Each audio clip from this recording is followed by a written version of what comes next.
Nós vamos, então, dar início a essa proposta, cujo tema da semana é a atualidade do Evangelho de Jesus, e nós vamos trabalhar o compromisso do Espírito em sua dimensão na vida da matéria. E a Beth comentou que eu preparei muita coisa e tudo, mas eu fiquei extremamente envolvido na preparação desse estudo e alguma coisa foi diferente para mim. Não foi a mesma coisa, foi complexo. Eu acho que eu criei para mim uma certa dificuldade. Mas depois, no final, eu entendi o que isso significa e vou tentar compartilhar com vocês o que eu vivi. E é, eu vou fazer uma pergunta para a gente poder começar. Quem é você? Eu não vou nem levar o microfone. Basta um falar, ou depois o outro eu repito aqui para o pessoal de casa. Quem é você?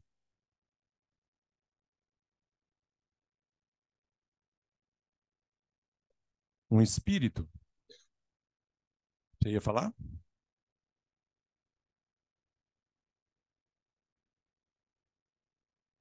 Um espírito vivendo a vida na matéria para aperfeiçoar e voltar para casa. Quem é você?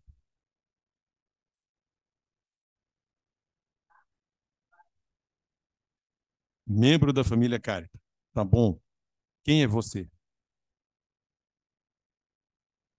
Ainda não responderam. Um ser consciente. Quem é você?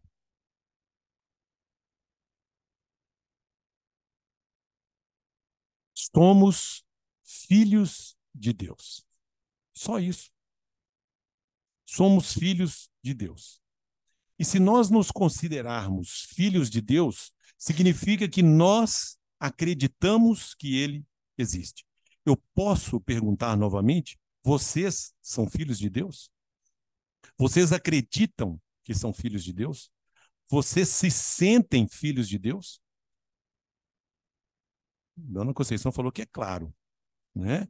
Então, se a minha sogra falou que é claro, então é tudo claro. Aí eu vou perguntar para vocês: quem é esse pai? O que é Deus? Essa é a pergunta. O que é Deus? Aquela resposta da pergunta número 1 de O Livro dos Espíritos. Qual é? Inteligência suprema, causa primária de todas as coisas. Todo mundo sabe de cor. Só que é mais do que isso. Deus é amor. Deus é sabedoria. Deus é bondade. Deus, acima de tudo, é justiça. E é exatamente de justiça que nós vamos falar hoje. De muita justiça. Esse Deus criou o universo, ele quis criar e criou. Há 15 bilhões de anos ocorreu uma grande explosão. A ciência comprova isso. E a partir dali esse universo foi criado. E é uma dimensão que nós não temos noção, a gente não tem ideia. É impossível ver, por mais que a ciência se desenvolva, por mais que crie elementos que possam nos oferecer uma condição de ver, nós não chegaremos a nada, a uma visão do que é, do que representa. Porque, no fundo, nós somos nada. E, ao mesmo tempo, somos tudo. Porque nós somos filhos de Deus, nós somos filhos da sua criação. E nessa criação do universo, ele criou esse planeta. Há 4,5 bilhões de anos, uma outra explosão. E foi gerado, então, o nosso planeta. E aquela bola incandescente ficou durante milhões de anos ali, girando em torno de uma estrela que a atrai, e foi esfriando, esfriando, esfriando, até que chegasse num determinado ponto, pudesse equilibrar o seu eixo depois de uma outra explosão, e pudesse criar um satélite que mantivesse o equilíbrio desse planeta. A partir daí, tudo se acalma, tudo se ajusta. A água, então, é formada, ela esfria a superfície e aos poucos vai oferecendo condições para que houvesse vida. E assim se faz.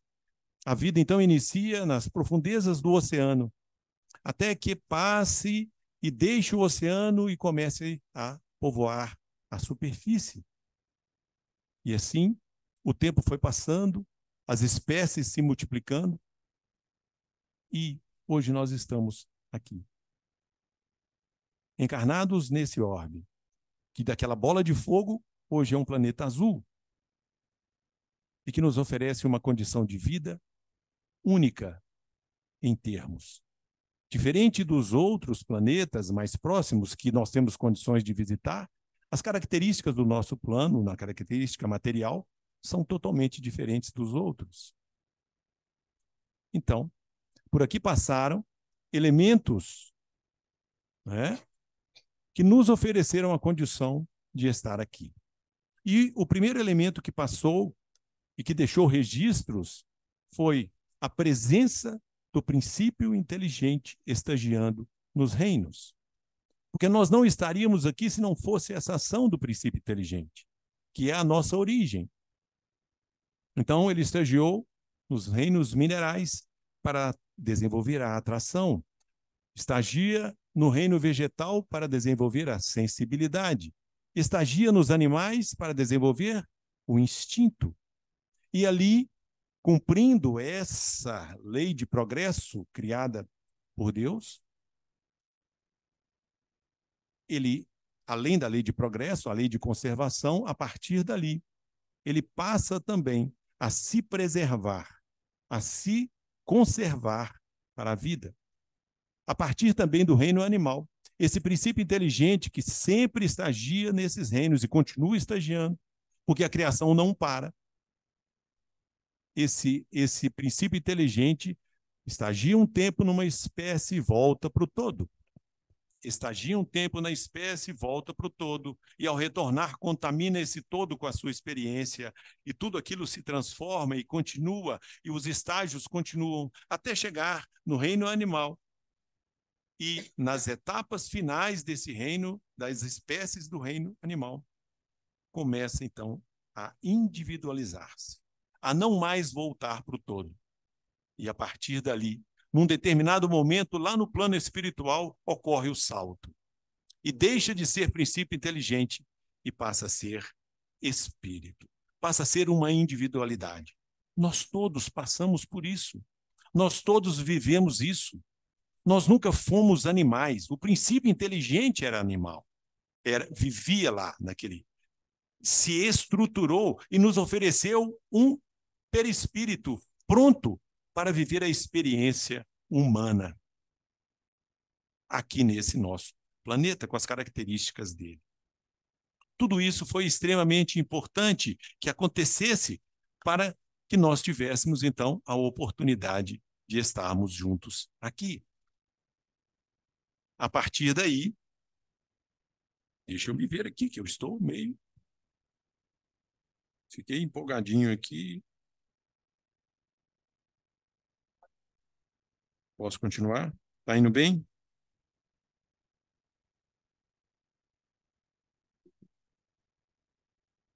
Nós, então, já passamos muito tempo, né, desse processo, só para que a gente tenha uma ideia, né, foram bilhões de anos para que o ser humano, né, saísse daquela condição primitiva e chegasse numa condição de Homo sapiens. O que é Homo sapiens? Né? O homem que sabe. E depois vem o Homo sapiens sapiens, que é o homem que sabe que sabe. Não é interessante isso? Então, nós somos esse homem. Nós somos esse ser. Nós somos esse espírito que sabe que existe. Nós desenvolvemos as nossas potências, o pensamento, a vontade, a consciência, não é isto? Para que a gente possa conquistar os nossos sentimentos e o nosso livre-arbítrio, a capacidade de escolher consciente. Então, esse é o homem. E para que esse homem, esse espírito na carne viesse, ele teria que cumprir, então, uma lei. a lei da reencarnação. E o que é a reencarnação? No Livro dos Espíritos, na pergunta 166, Kardec, então, questiona: como pode a alma que não alcançou a perfeição durante a vida corpórea acabar de depurar-se, sofrendo a prova de uma nova existência? Então, ele começa a buscar as respostas na espiritualidade com relação a essa nossa condição. Como realiza essa nova existência? Será pela sua transformação como espírito? Depurando-se, a alma indubitavelmente experimenta uma transformação. Mas para isso, necessária lhe é a prova da vida corporal. Então, nós saímos de um início, esse Deus quis assim, que nós saíssemos de uma condição simples e ignorantes, no sentido da simplicidade do início do processo, e ignorantes do saber, para chegar até um dia na condição de próximos dele, próximos da sua perfeição. Para isso, é preciso percorrer um longo caminho, e não há saltos. Se nós observarmos na natureza, que é o melhor exemplo da presença de Deus, é olhar para a natureza e perceber que nela tudo ocorre conforme está determinado na lei do progresso. Sabem qual é o único elemento da criação que não cumpre a lei de progresso? O Espírito, que está no topo da criação, porque ele resiste. Porque quando Deus quis oferecer a nós a oportunidade de fazer escolhas, nós começamos a complicar. Enquanto estávamos submetidos ao determinismo, lá no início da nossa caminhada, enquanto espíritos primitivos, estava tudo bem. Tudo seguia conforme está na natureza nos demais reinos. Mas quando nós passamos a escolher, começamos também a complicar. Pois é, Dona Conceição disse, o livre-arbítrio complica. Eu acho que é antes dele, antes do livre-arbítrio, que eu considero, né, o livre-arbítrio como escolha responsável. No fundo, nós escolhemos, mas responsavelmente nós estamos utilizando o nosso livre-arbítrio, que nós temos que desenvolver, conquistar, como nós conquistamos sentimentos. Então, essa questão de poder escolher é complicado, e a gente vai ver isso. A alma, então, passa por muitas existências corporais? Sim, todos contamos muitas existências. Legal, os espíritos responderam que eles também passaram por muitas existências. Eles confirmam isso, né? E qual é o fim objetivado com a reencarnação? Qual que é o propósito, afinal de contas? Expiação, melhoramento progressivo da humanidade. Sem isso, onde a justiça? Onde a justiça divina? Ele oferece, e a gente vai ver que se confirma, então vou passar para a próxima pergunta, em que se funda o dogma da reencarnação, para a gente poder ver que na justiça de Deus e na revelação. As vidas sucessivas são a confirmação do amor e da justiça divina.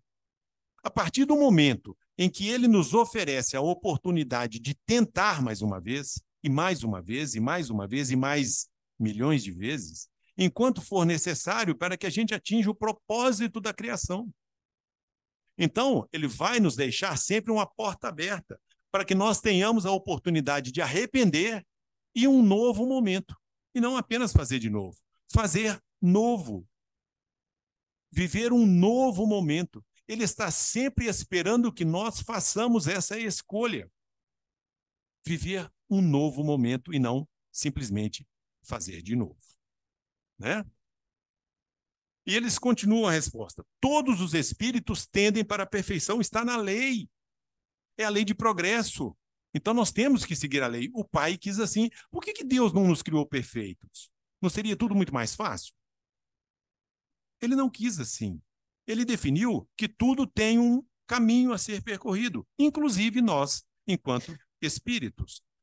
E Deus lhes faculta o meio de alcançá-las. Então caminhamos para a perfeição, mas tem meios para chegarmos lá, proporcionando-lhes as provações da vida corporal. Sua justiça, porém, lhes concede realizar em novas existências o que não puderam fazer ou concluir numa primeira prova. Então, se nós não conseguimos concluir numa, vamos tentar em duas, em 10, em 100. Só que nós vamos perceber que esse tempo está passando e que não dá mais para ficar na acomodação. Nós já chegamos lá. Na 196, a pergunta é longa, mas diz assim: não podendo os espíritos aperfeiçoar-se, a não ser por meio das tribulações da existência corpórea, segue-se que a vida material seja uma espécie de cadinho, ele chamou de crisol aqui, é um cadinho ou um depurador, por onde tem que passar todos os seres do mundo espírita para alcançarem a perfeição? Sim, é exatamente isso. Eles se melhoram nessas provas, evitando o mal e praticando o bem. Porém, somente ao cabo de mais ou menos longo tempo, conforme os esforços que empreguem, somente após muitas encarnações ou depurações sucessivas, atinge a finalidade para que tendem. Os espíritos começam leves, depois pegam pesado, né? Não, mais ou menos longo tempo. Não, depois de muitas encarnações. Será necessário um longo período de vivência dessas situações que são facilitadoras para que nós possamos chegar ao objetivo. E aqui, Kardec faz uma relação bastante interessante, né? Que é o seguinte, ele faz uma analogia com esse cadinho, né? Ele diz assim, para quem conhece, um alambique, né, recebe lá o caldo da cana, não é isso? Recebe o caldo da cana. Aquele caldo chega lá do jeito que foi pressionado e todo misturado está lá. Fica lá um tempo fermentando e depois ele passa por diversas destilações. Aquele conteúdo que é impuro vai sendo afastado, vai sendo excluído. Até que depois de diversas e diversas depurações e destilações, ele se torne uma bebida pura, isenta de impurezas. O nosso corpo físico é esse alambique. Nós passamos por ele com o objetivo de depurar, de deixar nele as nossas impurezas. E o mais interessante, onde essas impurezas ficam? Não é no corpo. As impurezas estavam no nosso perispírito, o corpo do espírito. E à medida que nós vamos vivendo essas experiências e nos evoluindo, caminhando nesse sentido, o nosso perispírito também se depura. Até que um dia ele chega a ponto de perder a forma e se transformar em luz. Não mais haver forma como essa, que nós, quando desencarnarmos, chegaremos no plano espiritual exatamente como estamos. Mas os espíritos luminares já não têm mais forma. O perispírito deixou de tê-lo, porque estão limpos, estão puros. Muito bem. Ainda falando de reencarnação, no problema do ser, do destino e da dor, Leon Denis nos ajuda muito na compreensão e entendimento desse processo, que é importante aqui para nós. A alma, depois de residir temporariamente no espaço, renasce na condição humana, trazendo consigo a herança, boa ou má, do seu passado. Renasce criancinha, reaparece na cena terrestre para representar um novo ato do drama da sua vida, resgatar dívidas que contraiu e conquistar novas capacidades que lhe hão de facilitar a ascensão e acelerar a marcha para frente. Aqui tem muita coisa. Observe, ele disse assim, trazendo consigo a herança boa ou má do seu passado. E eu fiquei pensando, nós somos herdeiros de nós mesmos. Nós somos herdeiros de nós mesmos. Aquela parte boa ou a parte não boa, nós continuamos com ela. Nós não vamos deixar essa parte lá. Nós vamos abafá-la pela bondade do Criador e vamos que o nosso passado, então, fica ali, abafadinho, para que ele não complique a nossa caminhada aqui. Imaginemos se nós tivéssemos acesso a todo o nosso passado. Será que eu teria condições de viver com essa moça aqui?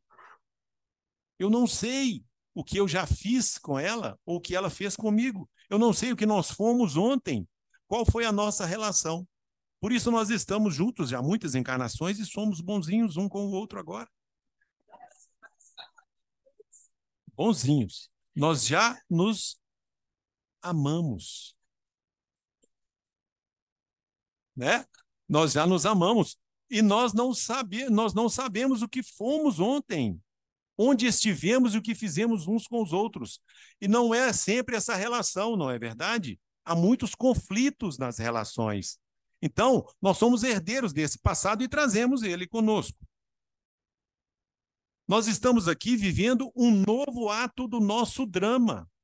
Isso é um cenário, isso é um teatro de vida, um teatro verdadeiro. E estamos vivendo um novo ato no nosso drama de vida. Trazemos o conteúdo conosco para viver isso.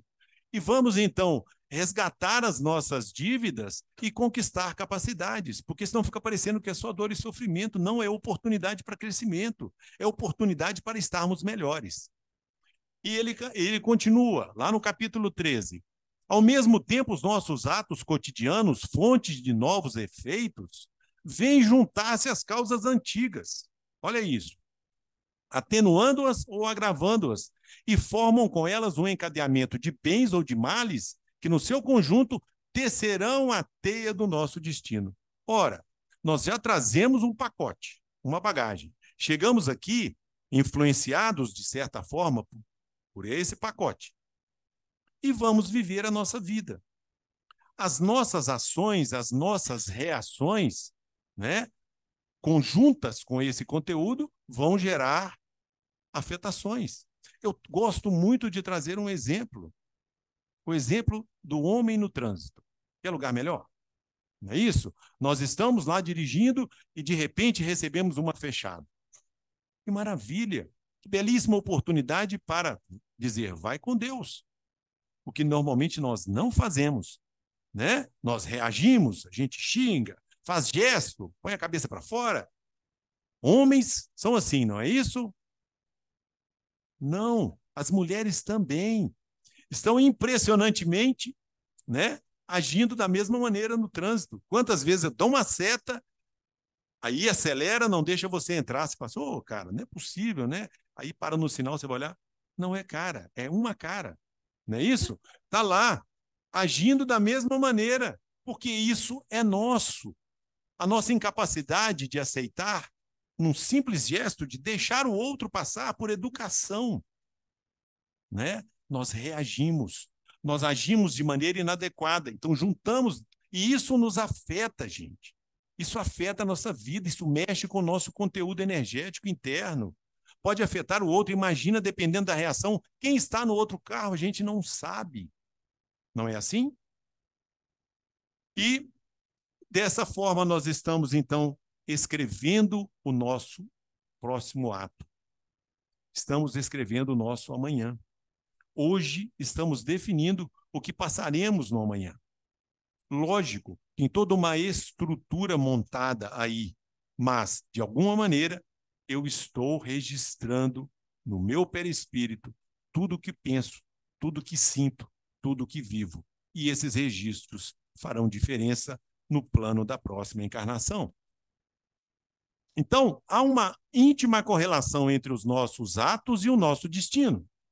Sofremos em nós mesmos, em nosso ser interior e nos acontecimentos da nossa vida, como eu disse, do trânsito, a repercussão das nossas ações. As nossas atividades, sob todas as formas, criam elementos bons, maus, efeitos próximos ou remotos, que caem sobre nós em chuvas, em tempestades ou alegres claridades.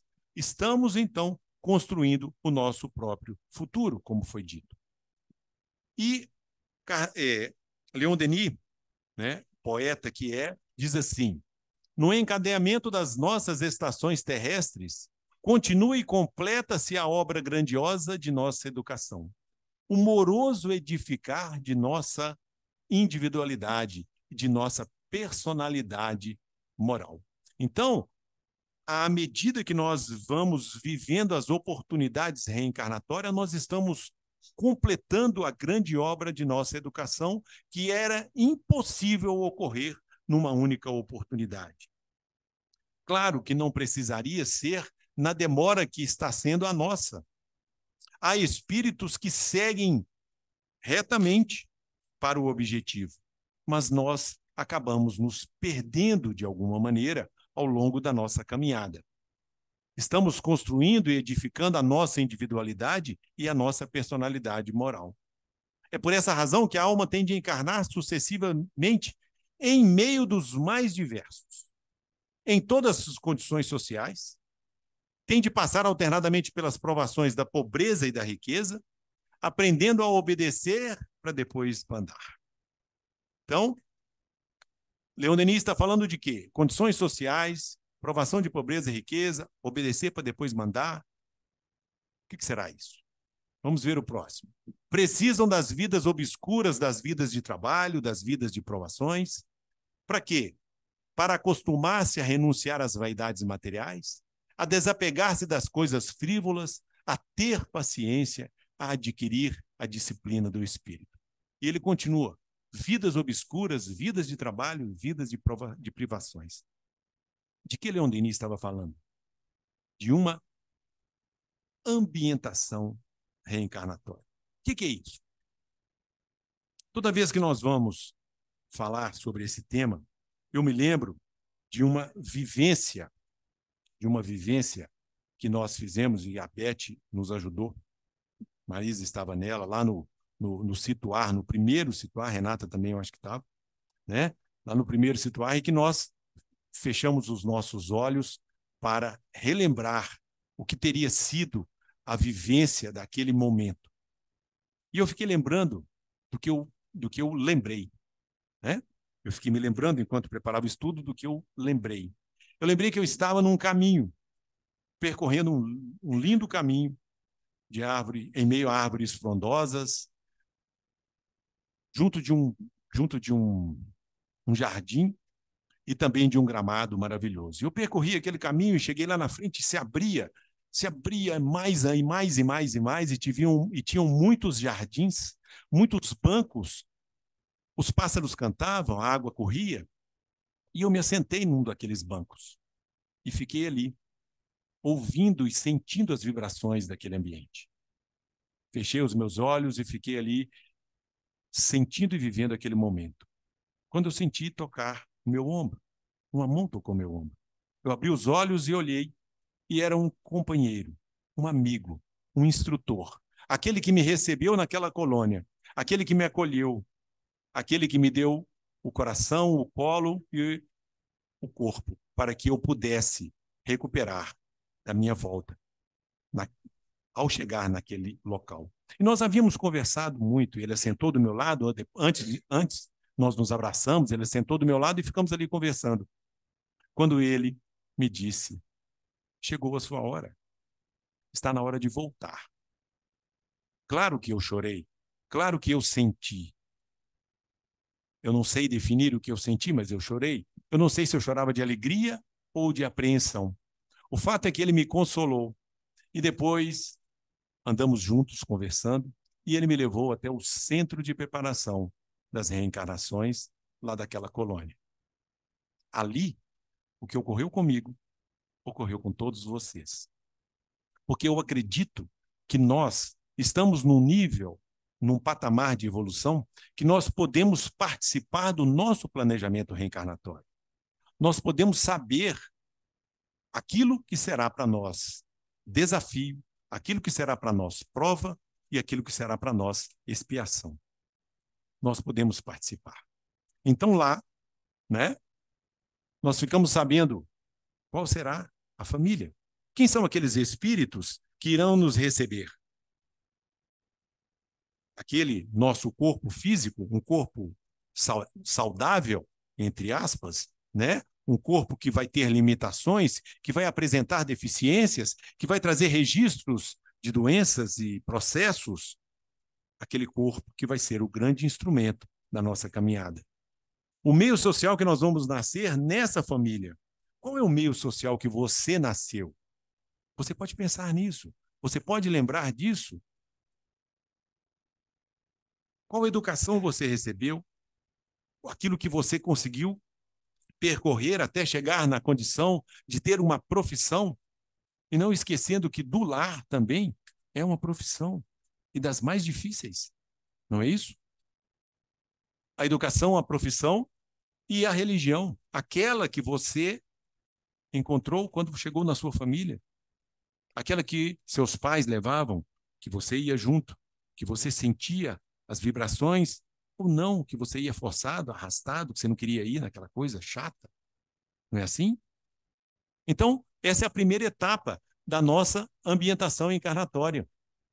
Uma família numerosa, uma família pequena, muitos irmãos, muitos filhos, né? E a outra, aquela outra família que você pode constituir ou não, e que normalmente nós caminhamos por esse processo e constituímos uma outra família, que tem filhos ou não, um novo meio social, ou mesmo quantos, durante os estudos, as vivências do Situar, disseram: eu mudei muito, eu vivi em várias cidades, eu não parava, meus pais não paravam, todo dia estava num lugar diferente. Para que isso? É para a gente pensar, para que isso? O que significa isso? Tudo que ocorre na nossa vida tem um sentido. E o que normalmente nós fazemos é não prestar atenção nisso. A vida profissional, se eu conseguir levar para frente, né? Aquele chefe complexo, difícil, não é assim? Aí você pede para mudar, pega um outro pior, não é? Aí você pede para mudar de novo e você não encontra. Porque, no fundo, a dificuldade não está no chefe, está em você. E a gente não para pensar sobre isso. A religião, se continua a mesma, né? Eu nasci num berço católico, de frequentar, de ser coroinha, de fazer parte de grupos. E a Beth me levou para a doutrina espírita, me trouxe para a doutrina espírita. Encontrei um novo sentido para a vida, né? Então, a religião faz parte da ambientação encarnatória. Olha isso. O que o Leon Denis estava trazendo era exatamente todos esses pontos que nós precisamos vivenciar, porque tem um sentido. Agora eu vou perguntar, qual é o sentido disso? Só naquele momento para saber.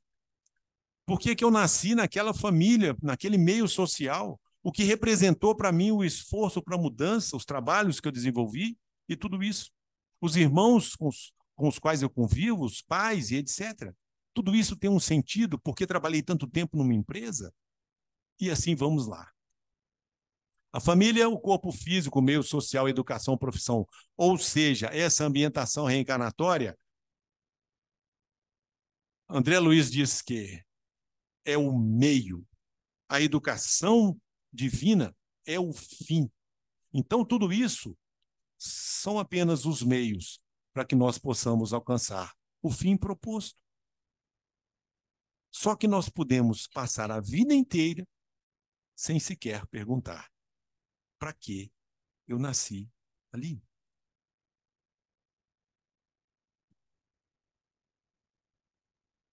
E ele diz, né, que muitas vezes essas vivências todas que nós passamos são um calvário, né?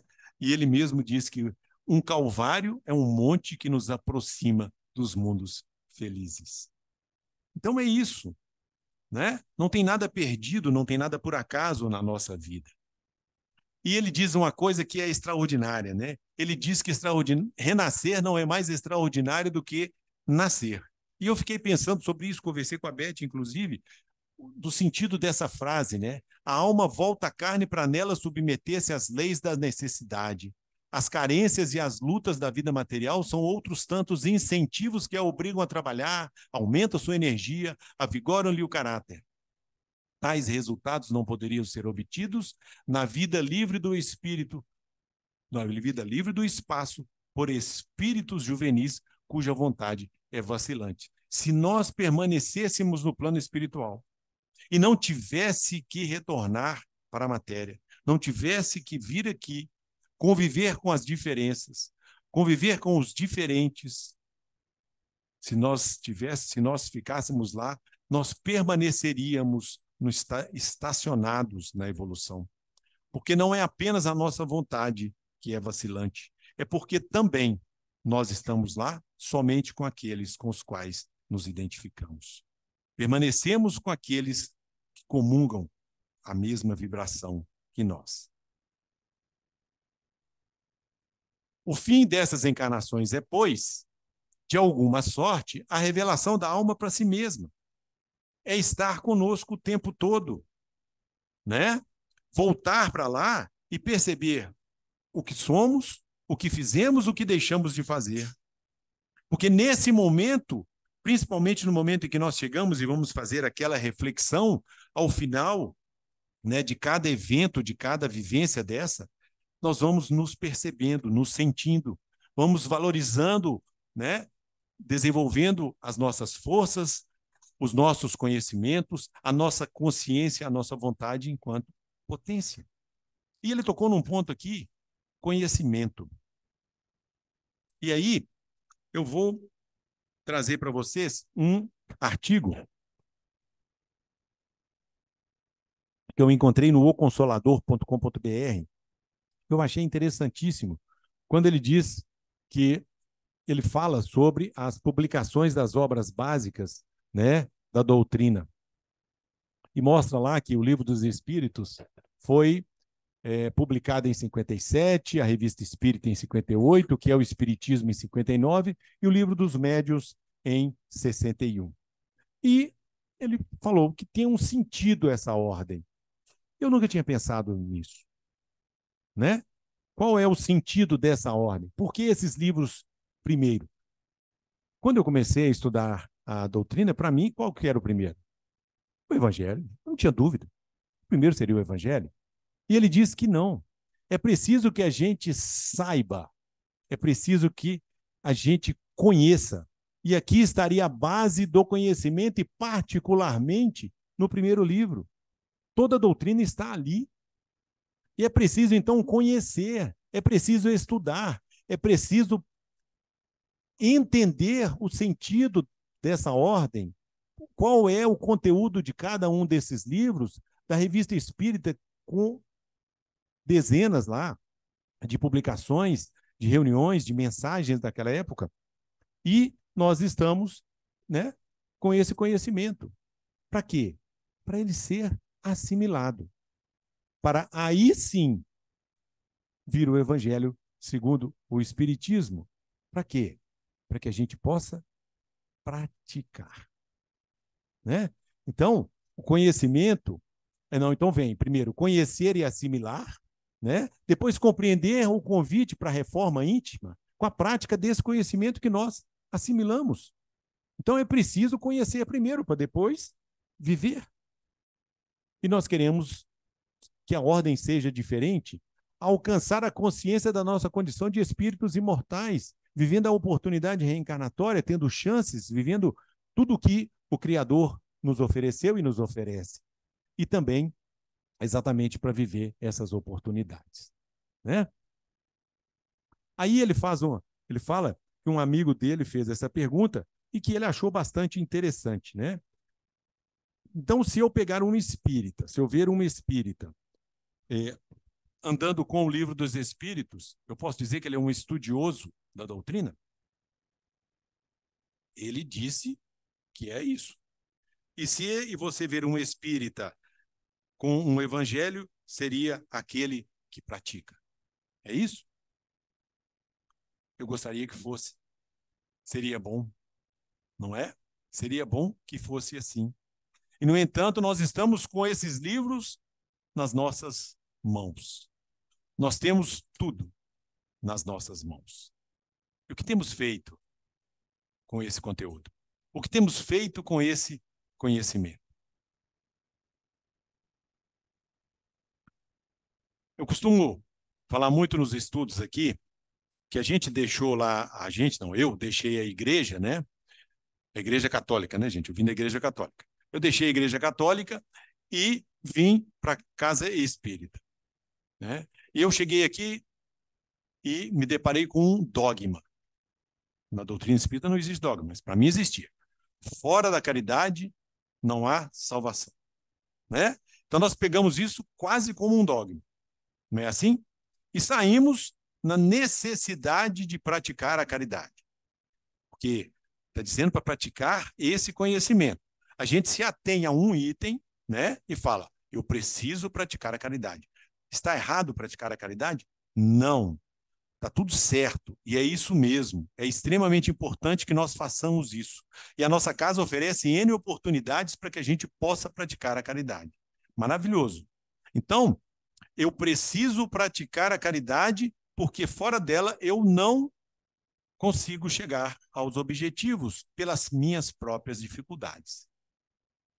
Só que a caridade mais importante e primordial que nós precisamos praticar é conosco mesmos. Essa é a prática imprescindível desse conhecimento. Precisamos viver esse conhecimento. Para fora é a parte mais fácil. Nós precisamos olhar para dentro, olhar para nós. Faz sentido isso? Muito bem. Aí, nós estamos aqui, então, encarnados e vivendo uma oportunidade. Mas uma oportunidade num momento extremamente importante. E nós temos ouvido, visto, né, sobre o momento que nós estamos vivendo nesse mundo. Aí você poderia dizer, será que não dá, né? Será que não daria para a gente ter um mundo menos turbulento? Será que não daria para ter um mundo com menos, com tantas desigualdades, com menos desigualdades? Será que não daria para ter com menos tragédias, com tantas mortes, com tantas guerras pelo poder? Será que não daria para a gente ter um mundo mais leve? E nós estamos vivendo aqui e agora, porque nós pedimos para estar aqui nesse momento de transição do nosso planeta. Eu me lembro da minha avó, que dizia que o mundo ia acabar. E a gente, criança, ficava desesperado. E ela falava isso com muita frequência: o mundo vai acabar, né? Porque não é possível esse mundo, o mundo tem que acabar, o mundo vai acabar e tal. E aí, o mundo não acabou, né? Há mais de 100 anos, a velha desencarnou já há bastante tempo. Então, 100 anos atrás, e o mundo está aí. Só que o mundo está conturbado, porque ele está passando por uma fase de transição. E muitos esperam que aconteça uma grande catástrofe, que venha talvez um meteoro, alguma coisa, e trombe com a Terra e acabe com toda essa humanidade que está completamente perdida. Isso não vai acontecer. A transição é: os espíritos estão vindo aos montes. A oportunidade é dada a todos por causa da justiça de Deus. Então, oferece a todos que estão vinculados, e são milhões, bilhões de espíritos que estão aí esperando a oportunidade para vir. E eles estão vindo. Só que eles comungam com algo que está na hora de deixar de existir aqui. Eles vivem o mal. Não haverá para esses a condição vibratória desse planeta para continuarem vivendo aqui. Então eles serão afastados e levados para outros planos, levados para planos inferiores, de vibrações inferiores ao de um mundo de regeneração.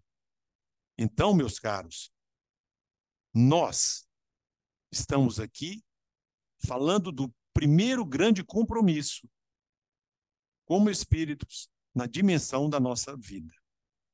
O que é compromisso? Compromisso é uma obrigação entre partes.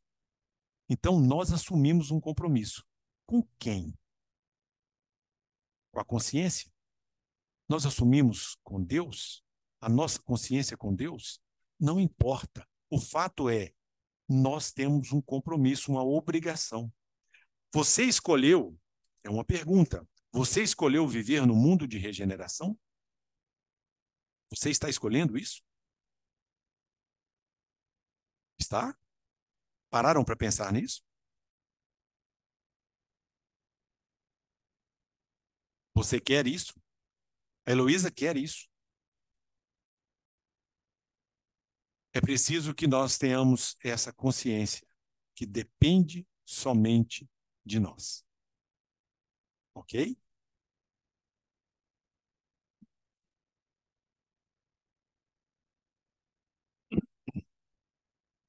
Numa das passagens muito estudadas, né, Jesus falou, né? Onde estiver o teu tesouro, aí estará o teu coração. E eu vou perguntar para vocês, qual é o seu tesouro? Qual é o foco da sua vida? Qual é o propósito da sua caminhada?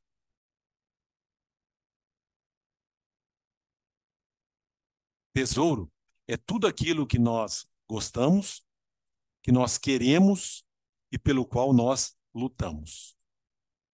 E Jesus disse que amar a Deus sobre todas as coisas e ao próximo como a si mesmo.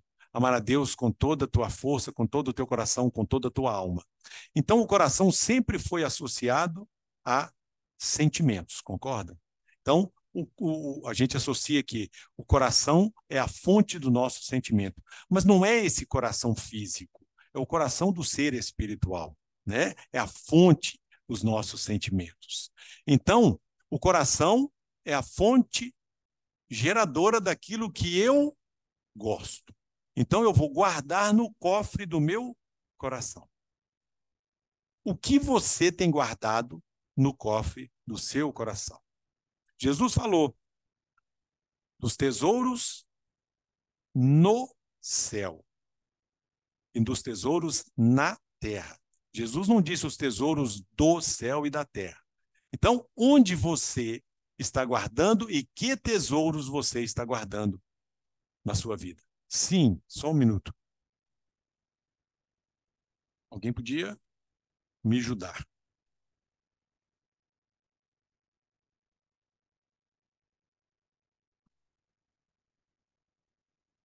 Bom, Fala bem alto. o que me ocorreu, assim, que eu queria trazer aqui a nível também de esclarecimento, Uhum. que falar de espiritualidade, deixar de falar também da psicologia, Uhum. é, é desafiador a nível, assim, de discernimento, né, para todos nós, que você trouxe a questão, assim, da família, agora você trouxe a questão também do quem somos nós, o que que é o nosso maior tesouro. No meu ponto de vista, talvez um dos maiores tesouros é o autoconhecimento e a gente saber quem somos em verdade e o que a gente quer.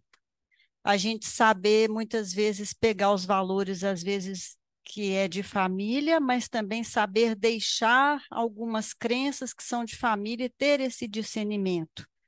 Então, eu estou trazendo isso aqui hoje porque eu tive um exemplo hoje, eu caminhando, uma menina mais simples estava chorando muito e eu perguntei se ela queria ajuda e ela trouxe para mim uma questão que ela estava passando de traição e tal, e de separação, e falando, eu não sei por que que acontece isso comigo, porque eu sou boa. E eu perguntei como que estava Deus na vida dela, ela falou que estava afastada e tudo mais, e que ela não entendia aquilo. E eu perguntei como foi a relação dos seus pais, houve separação, houve traição? Ela falou sim. Eu falei, então, Deus não está contra você, né? Todos nós precisamos entender, porque em algum momento da sua vida você entendeu que aquela situação significava uma segurança. E alguma parte dentro de você, né, que você ainda não sabe, resolveu fazer uma fidelização nesse sentido, ser fiel a algo que você entendeu que era seguro, mas na verdade é Deus te dando a oportunidade de procurar a se abrir para vivenciar o amor verdadeiro e honrar muito a sua mãe, que foi o melhor que ela pôde fazer com tudo que ela teve em vida, né? E conseguir também separar e seguir isso para você e através de muita oração e que você possa encontrar caminho pedindo esse discernimento. Então, estou até trazendo isso aqui porque você trouxe aí, né, com toda essa sabedoria, assim, essa questão para a gente da espiritualidade Uhum. e de quem somos nós, e ao mesmo tempo da gente também saber fazer esse discernimento. Ok. A ciência faz parte do nosso processo evolutivo em todas as linhas da ciência. E, sem dúvida alguma, a psicologia é extremamente importante. Não fosse assim, nós não teríamos uma Joana de Ângeles, trazendo todo um conteúdo para uma reflexão profunda, como ela fez, né? De nós nos conhecermos, somos estimulados a isso, a buscar esse conhecimento, esse autoconhecimento, um autoamor, e aí vamos e vamos. Onde eu estava mesmo? No tesouro. No tesouro. É isso. Então, vamos lá. Aí eu pergunto para você, né? Qual é o tesouro? O que que você mais gosta? O que que você gostaria de ter? O que que você luta? Qual é a motivação que você tem para a sua vida? Isso é extremamente importante que nós saibamos, né? Que nós tenhamos condições de definir. Ah, eu gostaria de ter uma vida mais tranquila, né? Sem tanta turbulência, sem tantas dificuldades. É preciso parar e pensar por que isso e para que isso está acontecendo. Você buscou, você fez escolhas e isso é uma consequência do que você escolheu? Ou está no seu planejamento encarnatório viver nesse meio de turbulências para que você possa desenvolver capacidades, superações, que você possa crescer nesse meio? Há sempre, há sempre respostas e nós vamos encontrar sempre justificativas para aquilo que nós estamos vivendo, se nós tivermos o olhar do espírito e não do homem. Ah, eu gostaria de Cláudio, sabe de que eu gosto muito? Eu gosto muito de ter as coisas. Ok, são seus valores, você entende que esses são os seus tesouros, ter mais? Ok. Só que nós precisamos estar atentos que Jesus, em momento algum, disse, com a sua sabedoria, que nós não deveríamos ter aquilo que a vida pode nos oferecer. A grande questão é o que fazer com isso.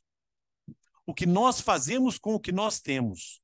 E principalmente porque isso normalmente não nos satisfaz.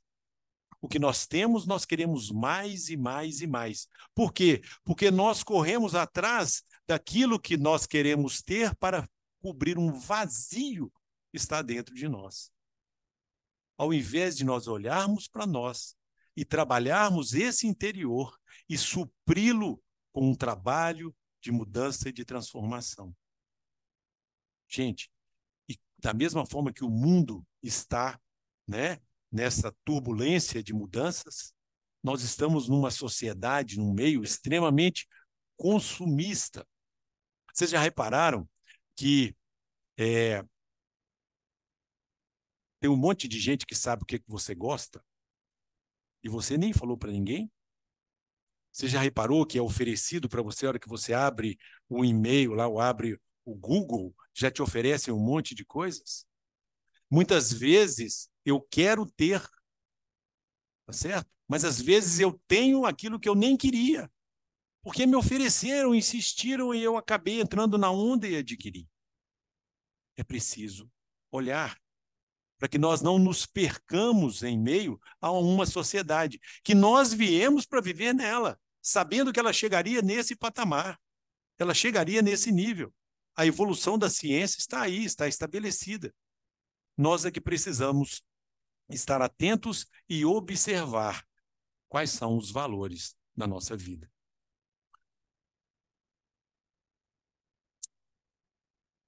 Eu preciso continuar, mas eu estou preocupado com a hora. Eu não vou deixar de contar um caso de valores e vou encerrar então. Podemos ficar até 9h30? Faltam 10 minutinhos. Então vamos lá.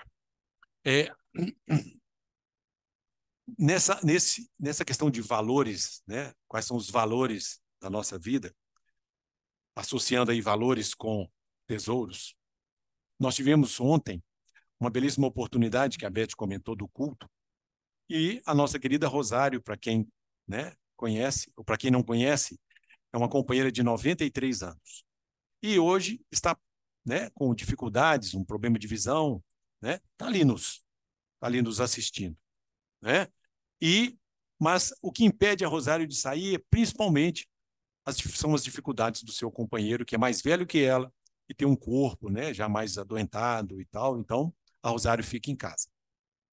E a Rosário poderia, então, né, doida para sair, doida para vir para a fundação, né, poderia ficar na casa dela lá reclamando da vida, reclamando dessas dificuldades, não é possível, tal, não posso mais sair, gostaria tanto de continuar fazendo os trabalhos. Não.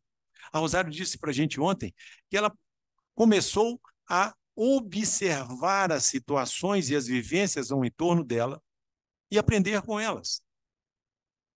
E ela contou para nós, né, que recebeu 2 mensagens, vou considerar como mensagens, de 2 companheiras, amigas, muito queridas, que estão viajando. Uma delas mandou uma foto com um sorriso maravilhoso, né, diante de um castelo lá na Europa. E ela, feliz porque estava lá naquele lugar, aquela oportunidade, aquele espaço lindo, curtindo a viagem, e mandou aquela fotografia com um grande sorriso para ela, e falando da alegria e da felicidade.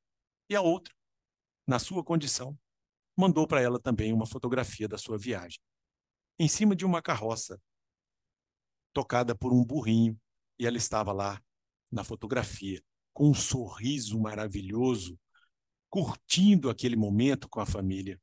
Estava lá, vivendo lembranças da infância, reencontrando parentes, feliz da vida. Quais são os valores para esses espíritos? Quantos de nós já teve oportunidade de ir na Europa, de visitar castelos e de falar, mas que coisa cansativa, e sobe e anda quilômetros dentro daquela coisa, extensão, não é possível, que velharia, não é assim? Que riqueza jogada fora. Não teve o mesmo olhar. Para aquela irmã, para aquela amiga, fez todo o sentido e era uma maravilha estar ali. E para outra, quem está disposto a subir numa carrocinha, né, com o burrinho puxando e falar que foi um momento maravilhoso? São valores, meus irmãos. Quais são os valores da sua vida? A Heloísa disse que não queria nenhum e nem outro. Pois é, são outros os valores dela. É, ela disse que, vou contar para vocês porque que nós estamos rindo. Ela disse que gostaria de sentar numa cadeira na praia e ficar com o pé no mar. Tá bom. É um valor, gente. É isso. Como?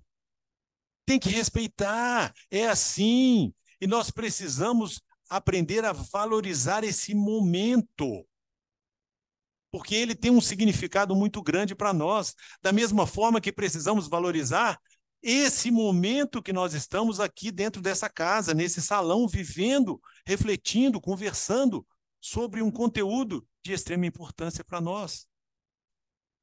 Nós precisamos aprender a valorizar a nossa vida. E para poder encerrar, eu vou trazer a passagem, a mensagem que está lá no capítulo 17, item 10 de O Evangelho segundo o Espiritismo, que fala, né, sobre estar no mundo sem ser do mundo. E fala do homem no mundo. Então, essa é uma reflexão, uma finalização aqui, que a gente pode enxergar como sendo o nosso compromisso na visão da matéria, na dimensão da matéria, da nossa vida aqui. Esse é o nosso compromisso, de purificar os nossos corações, não consentar que neles demore qualquer pensamento mundano ou fútil. E em que momento a espiritualidade, esse amigo protetor lá, estava dizendo isso? Naquele momento em que nós fazemos muito, quando nós nos recolhemos para fazer uma prece e pedimos a presença, o auxílio e o amparo da espiritualidade. Então ele diz, olha, né, nós estamos disponíveis, mas nesse momento é preciso que você purifique o seu coração e não deixe que nele demore qualquer pensamento mundano ou fútil. Será que é só na hora da prece? Não viveram a vida mística. Vivei com os homens da vossa época como devem viver os homens. Vocês viram em alguma passagem Jesus dizendo que não deveria, que não que os evangelistas, os discípulos, os apóstolos, posteriormente, né, que eles não deveriam ter relações próximas com alguém, que eles deveriam evitar alguém? Jesus evitou algum elemento que cruzou com ele o caminho? Jesus esteve com o rico, com o pobre, com prostitutas, com as mulheres, independente, com ricos do saber, e ele esteve com eles.